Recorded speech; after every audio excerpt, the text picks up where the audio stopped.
Was I muted that whole time?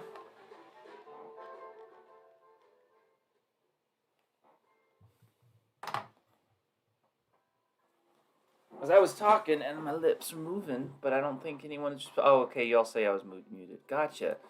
You got to do something. You got to tell me when I'm doing that. You got to be like, "Excuse me." Um,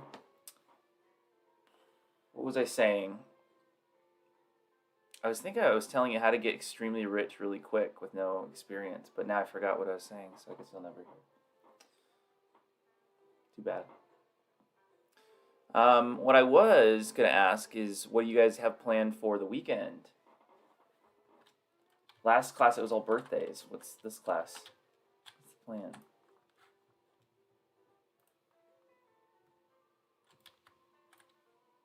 I love the font.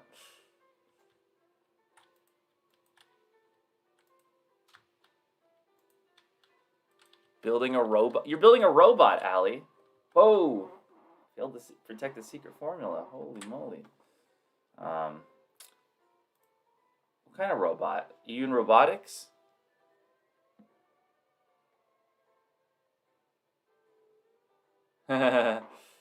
Robotics. You're gonna see a new friend and an old friend and make a new shirt. I thought you were gonna say I read it as seeing a new friend and making an old shirt. Doesn't make as much sense. I've seen that, Christian. Apple claims that covering your camera can damage your computer. What do you think about that? I think Apple is so arrogant and silly sometimes. Okay. Here's what I think. I don't think that that's them being like, oh, we secretly use your camera, so we need to tell everybody that you'll damage your computer if you cover it up. I don't think that's what it's doing. First off, I don't think they use the camera for anything. I don't think they're secretly watching you. The government maybe, but not Apple. I think the reason that they said that is legitimately it's so poorly designed that if you cover up your camera, it will break the glass. I think that's which is still Apple's fault. Like this is stupid. Like it's just silly. They're working with the feds. They got paid to say that. All right, now the conspiracy theories come out.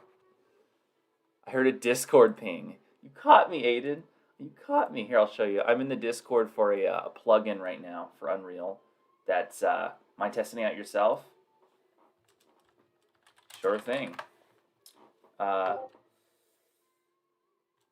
So I'm testing a amazing plugin, by the way, that showed up on the marketplace. Oh my gosh. I don't use plugins usually. I hate plugins actually because whenever you upgrade a project, you gotta carry all those plugins with you. And they're kind of like barnacles dragging down your ship. Hey, that fits with the game we're making. And this plugin, though, does a very technically specific thing. Something that you guys might not appreciate now because we haven't really totally gotten into the differences of material design, materials versus material instances, and the performance of draw calls, right? Which is one of the three things that will drag your game down to the bottom of Bikini Bottom. Draw calls, GPU, CPU. Well, it's called the draw call thread. Yeah, GPU and the game thread. Game thread and draw call actually both happen on the CPU. But draw calls are affected by how many materials you have in a game. And when you want like a really complicated environment, you might have many materials. And that's a good thing, right? You get lots of raw. I mean, you look at the like Assassin's Creed games. I mean, there's so many textures everywhere, right? Now that will there's a limit to how much you can have of that on screen based on how many materials you have in the world. However, you can get around that by using what's called a material instance. Material instance is free, basically.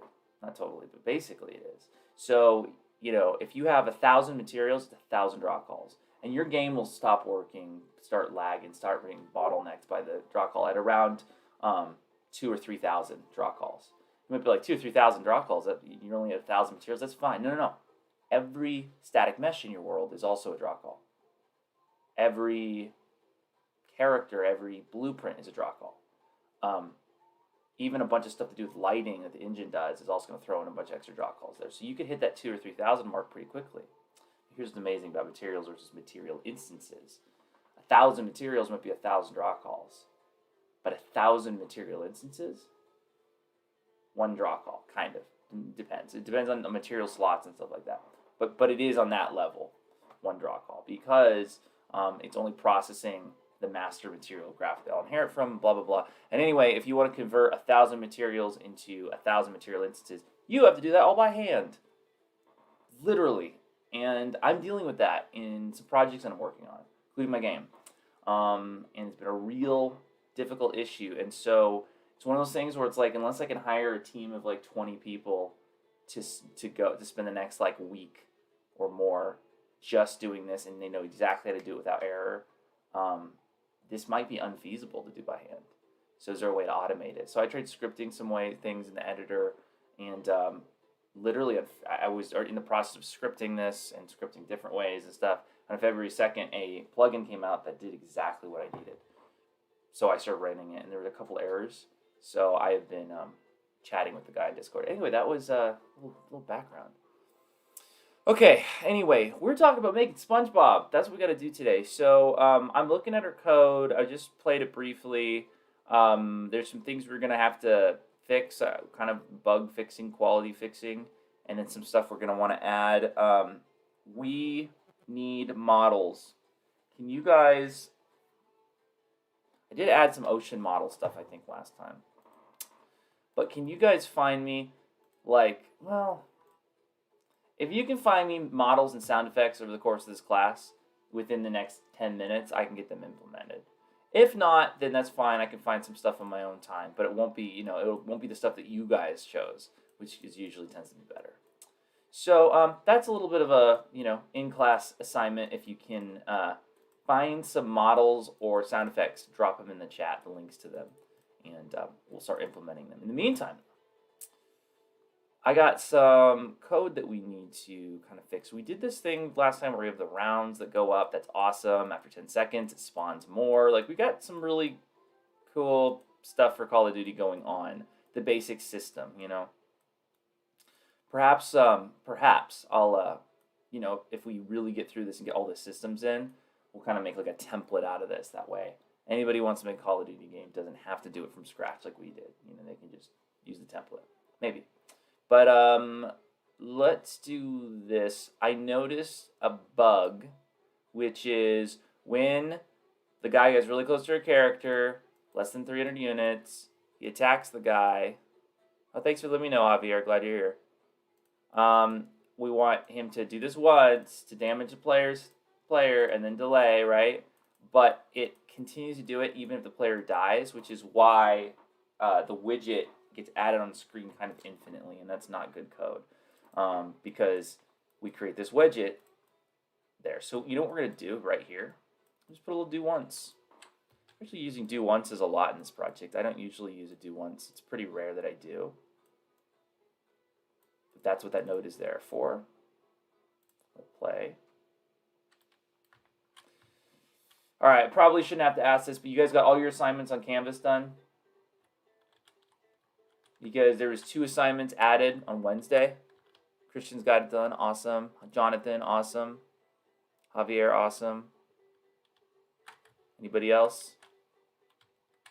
Cool. All right, so we can die in the game. Good. All right, because progress report's closed today. So if you're failing my class because you're missing assignments, that's on you. They're there. They're in Canvas. Do them. If they're late, though, like if it's a late assignment, you have to email me after you do it to let me know you've done the late assignment, because otherwise it won't get graded. That's the way it is. Okay, so we've got these guys. Again, these are going to be, fish plankton army people or something at some point. And, oh man. Oh no! Because I got close to the stinking dead body, he still was able to kill me. Again, another bug. So what we got to do here is, see, because we don't... Our code right now doesn't care if the guy's alive or dead, just if he's close to the character. Not good. So if is dead is true or false, guys. Is dead. Which one do we want to put here? If it's true or if it's false?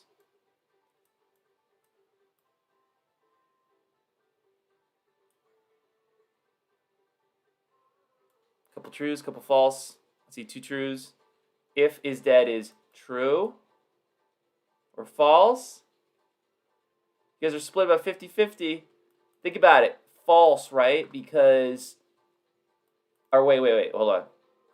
True is right. Even I had a problem. Okay, you guys are good. No, wait, false. No. I gotta think through this because is dead. If the guy's dead, don't do anything. Don't kill our player. So if is dead is false, try and kill our player. Hence he's alive. Sometimes you have to talk these things out to get through it. Cool. I'm glad you guys all did the guessing. You probably had that together more than I did. All right, so now they shouldn't be able to kill me just because they're, if I walk and stand near a dead body, because that's ridiculous. And I'm standing next to this guy, and oh, that guy from behind me got me though. Oh no. Well, I'm still able to shoot. That's funny. Okay, so all right, we kind of worked out those bugs real fast. We got our spawning volume to spawn them all. We're doing the game mode stuff where it spawns a slightly higher amount of them more each time. We can also do stuff like where they get faster because that's a common Call of Duty thing. So let's do that. So what we're gonna do is let's go to their the zombie blueprint. Anybody find me models yet? Turbo Squid, anything like that we could use? We're gonna go to character movement and we have this thing called speed. And their max walk speed right now is 200, so it's like 150. Or even like maybe 100, real slow. Let's do 150.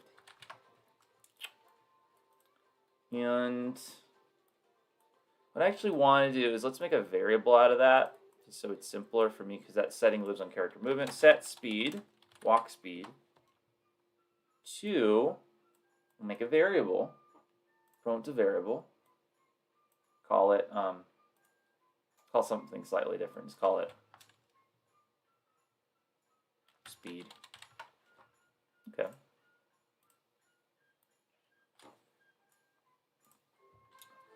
What we're going to do too is we'll tell that to expose itself on spawn, which means whenever we spawn this thing, the speed variable will show up, which is useful because now on our spawning volume, watch what happens to this node where we spawn the zombie. I'll refresh it. We got a speed variable that comes in here. Okay? And we could hard set that as 150 or something, but no. Instead, let's drag a wire from this and include that as an input on our custom event. So now we're not only asking for, hey, what's the enemy health of the new enemy that we're spawning, because we're passing that in on that light, on that regular green wire. But we're also passing in the speed, which means, remember what this is being called on our game mode blueprint, we now have a speed option. And we can make speed a result of some calculation based on the current round it's on. So they get faster with each round, you understand? So we could just scale this up kind of similarly, and we'll do that for now, where they're just gonna get faster. We'll do like 1.5. Maybe we want eventually tiers and just different types of zombies, that get spawned and things like that, obviously. But for the moment, that should be good. By the way, this might be easier for sound effects. Can you guys find me like the Call of Duty sound effects for like, I don't know, like the round starting and stuff? I just thought though, I remember we have the Krusty Krab laugh from last time. You remember that? Let's see if we still have that right here. With the that's a SpongeBob laugh. Didn't we have a Mr. Krabs laugh though? Or did I just think that was an idea? Did we have a Mr. Krabs laugh provided yet?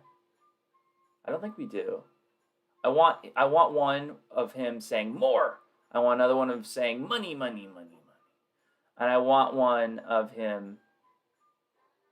I mean, I could record him if you want, and then we won't have to look him up. You sent me a Plankton one? Thank you, Johan. Okay. Let's look that up. I'm opening my email now. We had a Plankton. Yeah, you sent me one, Mason? Okay. Well, then let's get those in here right now.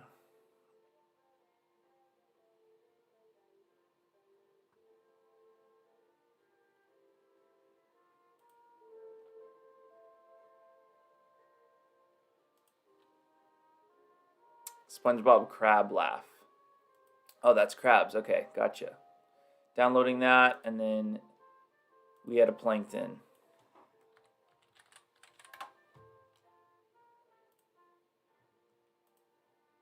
Perfect. Thanks, guys. Yeah, I had those marked on red so that I can get to them. I just forgot to bring them, to remember to bring them in class. All right, let's hear how these sound.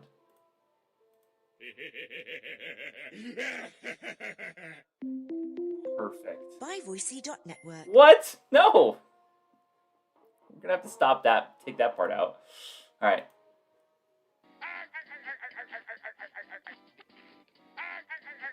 Yes, I remember that one. Okay, guys, we gotta do a little audio editing. That's okay.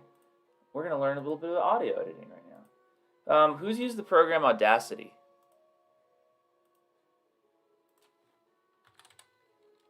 It's a pretty popular program, free program. Really? Who's heard of Audacity? Leslie's given us a link. You've heard of it? Okay, I'm gonna show you how to use it. It's a pretty good. Ooh, an under the ocean wallpaper. I like that. Okay. Could be useful for main menu or something. All right, this is Audacity. It's what it looks like. So it's pretty simple. So what we do is let's file, open, or import a sound. We're gonna import audio, and we're gonna take. Let's start with the one that had the watermark at the end of it. They call a watermark. So here's our plankton sound effect. Really good sound effect. It's just the end part. It has like this other thing. So look.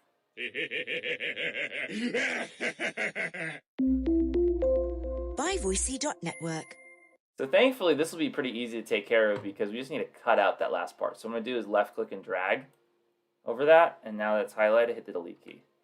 Now, the whole sound effect sounds like this. I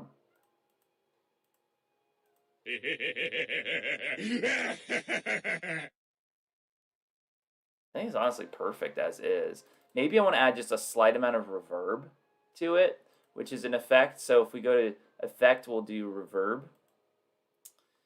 And we can take that up. Let's see, reverberant. Let's hit preview. Right, better, huh? All right, so we're gonna hit File, Export as WAV. Unreal will only take WAV files, and we'll send that back to downloads. And this will be Plankton Laugh. Hit OK, and that one should be good. That's been exported. So now let's import the Crabs one. Import audio. Crabs laugh.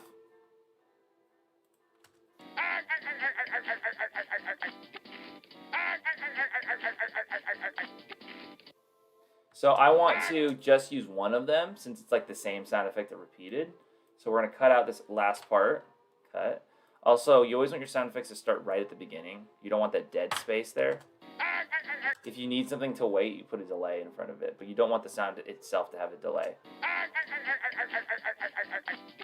Now, I think this will sound really scary once we put like a lot of reverb on it. So let's go to Effect, Reverb.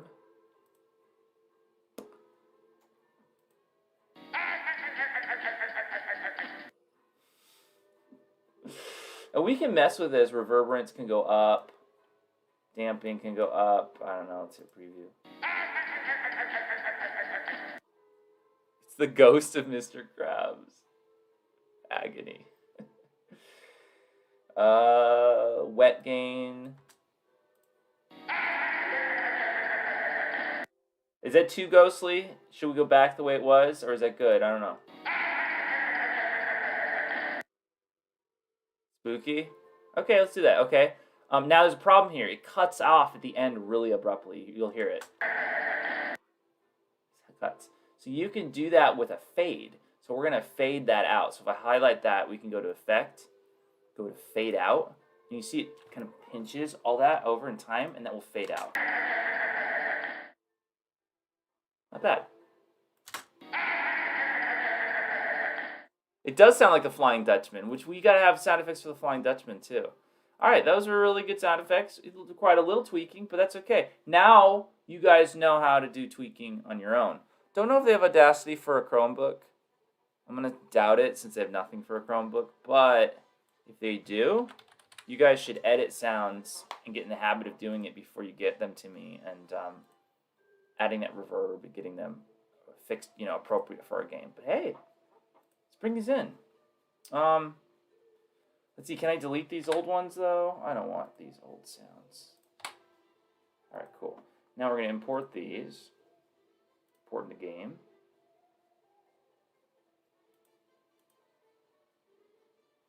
Crabs laugh, plankton laugh, and import. And now we can really do something with this.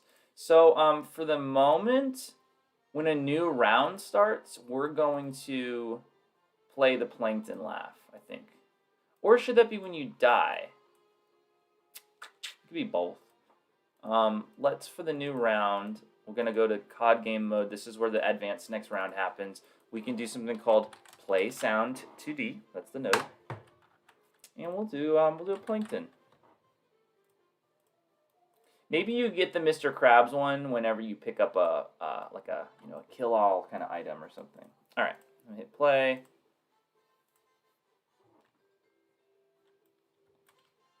Really, I guess you should hear it in the beginning when you start the game. Whoa, why aren't these guys coming towards me? It's not right. Did the nav mesh break? Press the P key. Try that again. Was it a bug? They don't want to move in the world. Let's take a quick look at their code. If a blueprint has broken code on it, we'll compile. Ah, it's working. Oh, I know what I did. You see, this is one of those things that could take you, forever to figure out. But again, you accumulate little tools along the way. So I've been through this kind of error before. What happened is my code's working, but remember I made a variable that actually sets their speed, and that's fine because I set it on the game mode. However, so far I'm not doing advance the next round on the game mode when the game starts. I just dragged a bunch of zombies in. Said, okay, you're in their world. Not gonna work because if you look, my default speed's at 0. I never set it to something. So what I want to do is let's set that to like 100. Oh, not 1,000, 100. Now they'll start moving. So the code was working. The logic wasn't there. Okay. Well, we know it's gonna work. Here I'll play, but now they're gonna come over. Here they come. The slow-moving zombies that they are. We really now need, I think, some sort of appreciable interior. So I'm gonna make a note to come up with all the models for next time.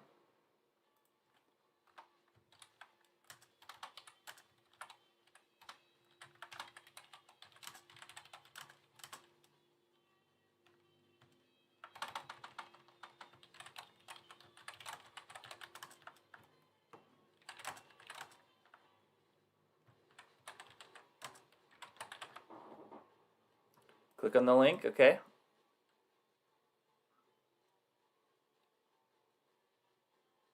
Link's opening.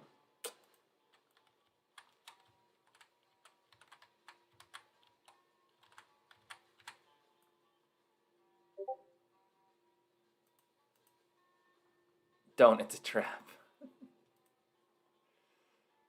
You're trying to rickroll me, are you, Leslie? I think these are good. I wonder how we can implement them. We might be able to implement them into kind of the sky a little bit. All right. Okay. Let me. I'm gonna download one of those if I can. If it'll let me. Will you let me download? Do you need an email? Yeah, that's really nice, that JPEG. Okay, so I'm downloading that. We'll import Leslie's image. Thank you for that image, Leslie. Here it comes in, desktop. There it is.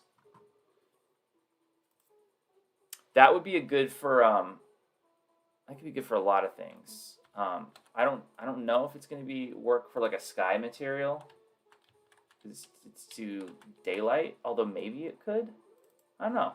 Where do you think this applies best? Something like this. Could definitely be main menu, background art. We don't have a main menu yet. I want to take a quick pivot from what we've been doing, and I'd like to try and make the jellyfish model right here, right now. Sound good? I want to get it to be kind of like a glowing jellyfish, and maybe these things can like swim around or attack you or be just part of the ambiance. That's what I'm thinking. So how might I go about doing that in Unreal? So we're going to make this kind of the low poly sort of style. So what we'll do is we'll go over here. We're focusing on geometry on the left there. We can go kind of an empty area like this. Okay. I'm going to bring out geometry. Let's bring out the sphere. Now the sphere is very kind of boxy. I don't want it as boxy, so I'm gonna bring up the tessellation setting on it. Oh, but it could still be pretty boxy. Just more like maybe more like that. I'm gonna make a copy of it. Alt drag. I'm gonna make this copy smaller from 256 radius to maybe 240, 230 radius. And I'm going to do something cool with this. I'm going to set it to be subtractive, which means it's going to basically cut into the object, like so. Okay, you see that? So we're going to have kind of this like somewhat hollow sphere. And right now I'm making like kind of the top end of the jellyfish model. So what we'll do is, yeah, that could be good as is. Let's bring out now what's called a box brush. And we're also going to set that to subtractive. And that will cut into, we'll basically cut this thing mostly in half.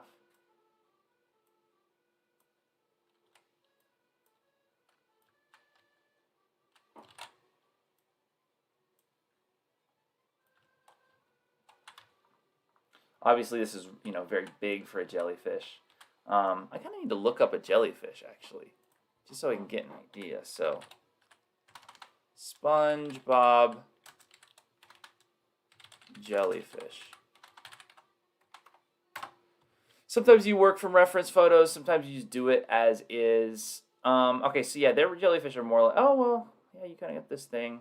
Okay. It's still most of the sphere is there. Okay, so I'm actually glad I looked that up because I was going in a totally different direction. So let's not do what I was going to do with that one thing. Ooh, I like that effect. I wonder if it'll let us keep that effect. Okay, so let's combine this all in one static mesh. Oh, every time you hear the Discord ping? I usually never have Discord on while I'm teaching. I don't even use it that much. So, all right, so I select all the box brushes. That's all these selections over here. Oh, these ones, I mean. And what we're going to do is go here and hit Create Static Mesh. And we're going to name it SM underscore jelly jelly top underscore 01. Create. And now I've got kind of like this model sort of thing. It's a pretty mean looking top of a jellyfish. And if we want to stretch it at some point, it's a little uneven, we could do that kind of thing. And we can make the whole thing a whole lot smaller as well. Could also be good for the top end of a squid, don't you think? But we're going to do that. So there's that. Oh, I like that too. Let's make the legs of the jellyfish. So if I go back to our reference, here's our reference. It looks like they got like 4 kind of uneven-y, kind of flowy legs. A couple ways to do that. How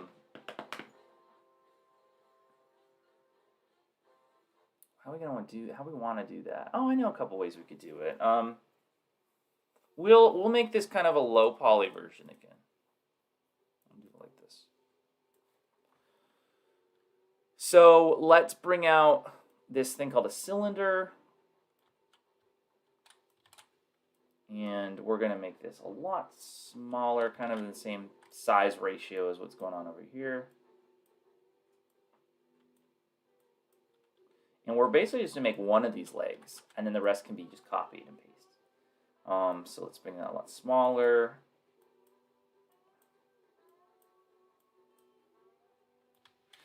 And the key part for the jellyfish leg is it's kind of like uneven and stuff, right? So um, let's let's do this. We can go to modes, brush editing, or we can actually further fine tune this. Then click and I got, let's take our grid snapping down to like 10. I can kind of bend it like that. See that? Kind of uneven bend. Maybe we'll go the other way as well. Now let's make a whole copy of the whole thing. Oh, that's not what I wanted to do. Actually, we could do. Let's do that. Oh, okay. Wait. Gonna let me extrude it? Never mind. Well, then what we'll do is just make a copy of the whole thing. Select. Now we're in select mode. We'll make a copy of the whole thing. And now we'll have this one kind of going the other way, as a jellyfish leg might want to do. Kind of connect those two.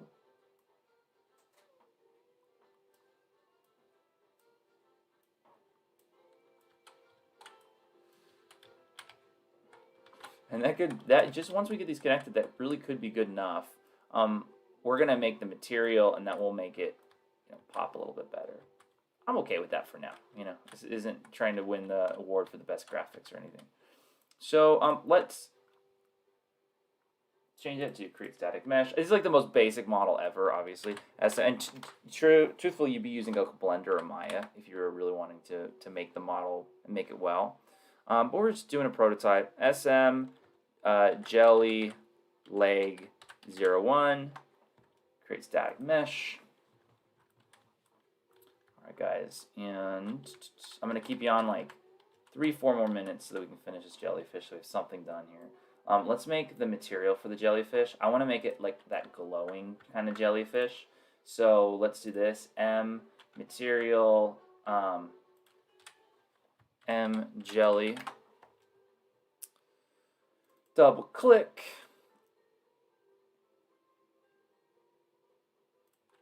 Vector parameter, which is just code word for a color. That's all that vector means, color.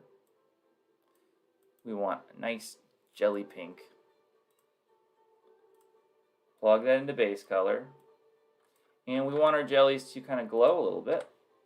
So we're also going to do a vector parameter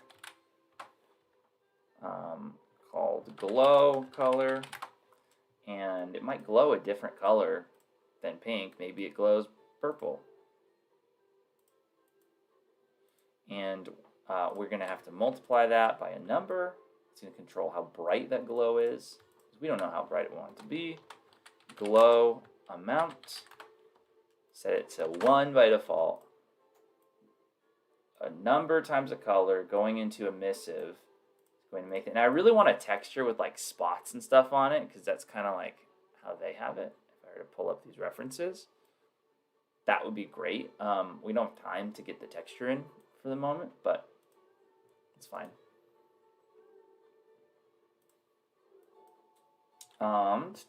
Anything else I want to do with this? Probably want to make it so that the roughness is 0, so it's really shiny looking.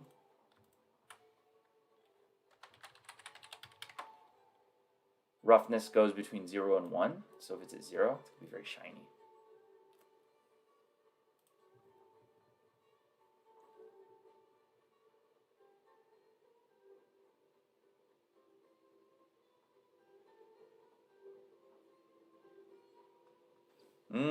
Okay. Something's to be said about that. Don't know if it's the best thing in the world, but it's something.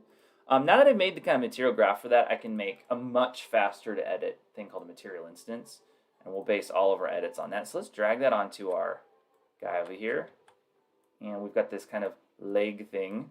Drag that over there. Now actually we'll make this guy a blueprint. He is way too shiny, but the idea is, okay, we'll bring the legs into here. We'll give the legs maybe some ability to kind of like move around as it moves, one tiny leg later. Take off snapping there. Make it a little longer. Too long.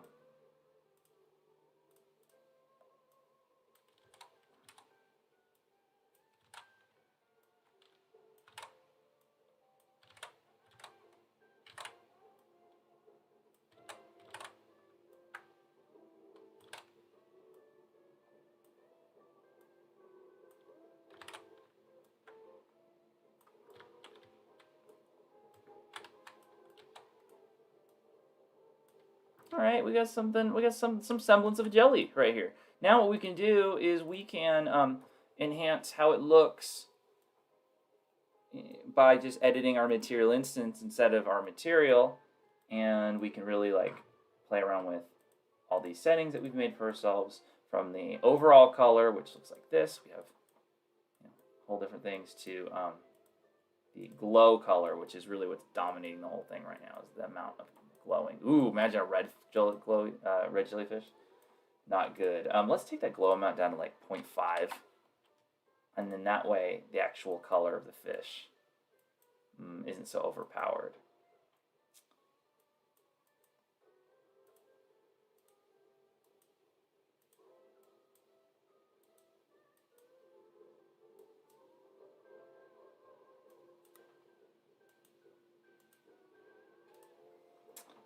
Take the roughness up. What is that going to look like? No, we'll probably want a low roughness. Yeah, low roughness. For sure. The boss should be a jellyfish.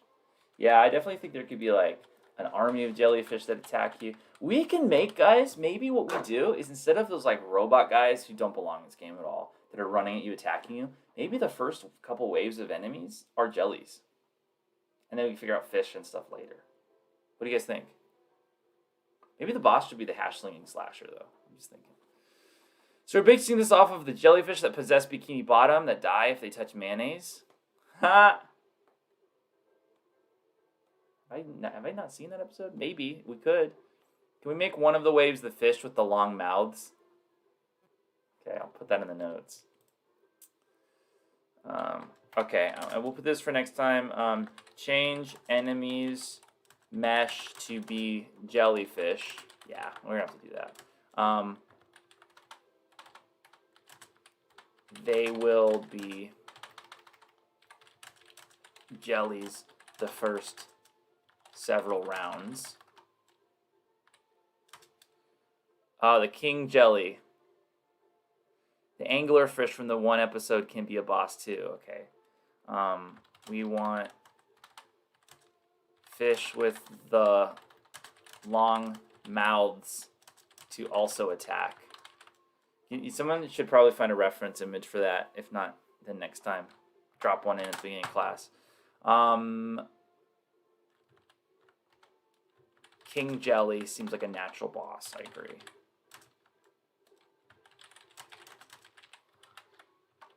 Where are the My Pickles guy?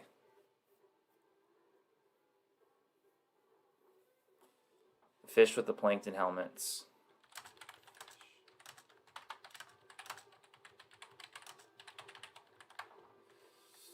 Okay.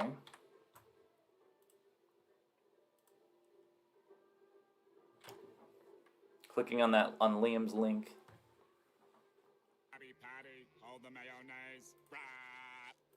Actually, I want one with extra mayo.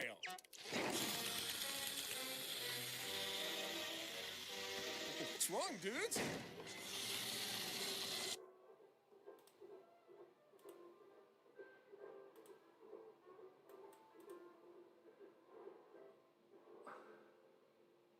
Jonathan, I think that link needs to be posted again. I think you just included the last half of the link. You could go to the surface, right? If you have to travel between maps, there's would be a big rock out there. That's how you travel. Okay, so we made our first prop for the game. I'm happy with that. We could definitely do some more with props next time if we want to take a break from all of our systems development. I think we're in a good spot, though. I'm going to hit save on all this. And yeah, that's going to do it, guys. Make sure you have everything done in Canvas. Jonathan, click on your link now. Anglerfish. Ooh, that's really scary. Oh yeah, like from Rock Bottom. Okay. Anglerfish as a boss. That would be fun to design too. All right, I'm gonna let you guys go. Get everything done in Canvas so that you are passing. Email me if you're doing something late. Take care, guys. See you next week. And live stream people, thank you for watching. I don't know who watches these if they're not students. But I got my eyes on you. And you apparently got your eyes on me. So thank you for watching. I will possibly formalize, and this is for everybody on, I guess, who's still watching me talk. I might make a full Call of Duty tutorial series. It's just not a live stream, but like actually how to make it possibly after all this. We'll see. It's all about what amount of time I have. Anyway, bye everybody.